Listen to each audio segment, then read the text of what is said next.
You're listening to the Stoic Solutions Podcast, practical wisdom for everyday life. I'm your host, Justin Vacula, with episode 73, Routine. I discuss how we can adapt to changes in our routine, have moderation in planning ahead, and navigate chaotic schedules. Visit my website at stoicsolutionspodcast.com, where you can email me, connect with me on social media, find past episodes, and join my Discord chat server for interactive discussion. Support my work through Patreon, PayPal, and referral links by visiting the Donate tab on my website. How might we respond to disruptions in our daily routine, especially when we prefer our days to be structured according to our liking? External circumstances, including crises, requests from coworkers, including supervisors, and demands from clients may cause us to forfeit our desires, at least for the moment, creating calamity and an ever-expanding to-do list, which seems daunting. Podcast supporter Trex, commenting in my Discord chat server, wrote about her job being complex because of so many to-do items, a lack of clarity in what is most urgent, and difficulties in planning for a day when there are so many options in a fast-paced work environment.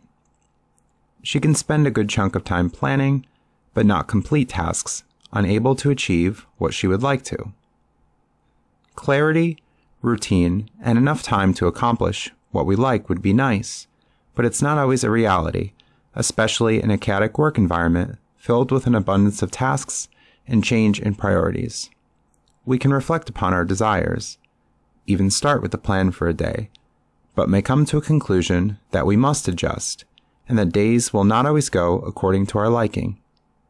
Perhaps we desire simplicity, easy answers, and freedom from change, but this is very often not the case, especially in many work environments. Stoic writers call for us to question our desires and expectations, modifying them where appropriate. It's great to start with a plan, as long as planning doesn't take so much time that nothing is accomplished, but we're to be mindful that there can be futility in planning ahead. A schedule or a to-do list of identified priorities can help, but we must adjust when there is change. Such is the case in life. The unexpected happens and we adjust. Having some plan is better than having no plan, because without a starting point, we can forget tasks we need to complete, feel lost, and feel even more overwhelmed. We're looking for moderation in not planning too much and desiring too much structure, because disruptions and inaction can overwhelm us. We can start our day with what we'd like to accomplish and amend, not holding too tightly to a plan or spending forever getting started. The Steven Wilson song Routine is about a woman who, even after the deaths of children she knew, repeats the same daily tasks of cleaning and setting food, seemingly pretending the children are still alive and in her care. She doesn't want to let go of her desires, her expectations, and is so set in routine that she appears to be stuck in grief, not adjusting to the changing circumstances of life Stoic writers call to our attention. Things won't always go the way we want, but we can make the best of what happens, responding well to the ups and downs of life. We shouldn't be stuck, and we shouldn't let our routines control us, but instead we should look to plan, start somewhere, start with some expectation, and then adjust when inevitable changes happen.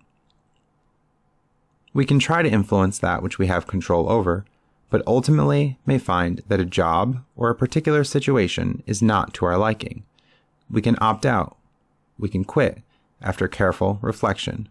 Walk out that open door, as Stoics would say, rather than being in a daily state of dissatisfaction. A problem, though, might be that every job will have elements we don't like. Some people, too, will have traits or behaviors we lament.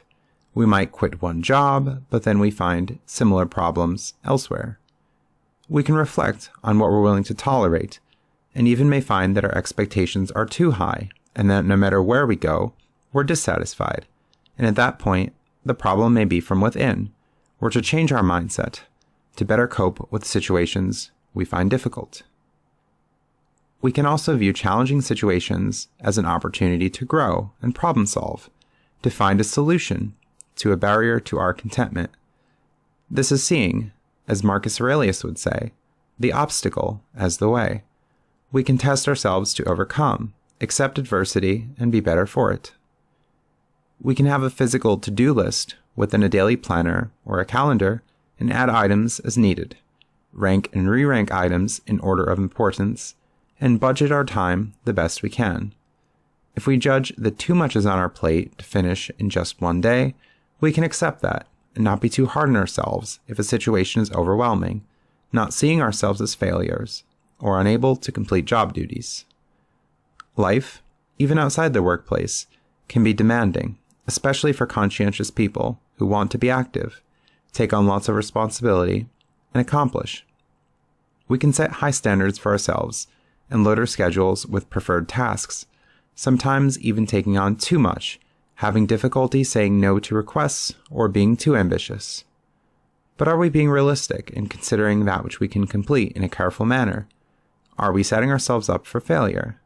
Can we ask others for help or even eliminate some to-do items? Can we politely, yet firmly, say no to certain requests? Routine and a high orientation toward achievement can be nice, but both can have their pitfalls. We can work to plan our day, but events won't always happen to our liking. We can adjust to the chaos of life the best we can, and lower our expectations and desires to stick to an original plan. We can also work to have moderation in life, not overloading our schedule, and we can even leave situations which happen to be too demanding. Thanks for listening, and stay tuned for more content. And thanks Trex for inspiring this episode. Visit my website at stoicsolutionspodcast.com, where you can email me, connect with me on social media, find past episodes, and join my Discord chat server for interactive discussion. Support my work through Patreon, PayPal, and referral links by visiting the Donate tab on my website. Podcast music, used with permission, is brought to you by Phil Giordano's symphonic metal group Fairyland from their album Score to a New Beginning. John Bartmann offered free consultation and audio edits for episodes 51 through 63. Thanks to generous patrons and fans of this podcast who help support my work. Have a great day.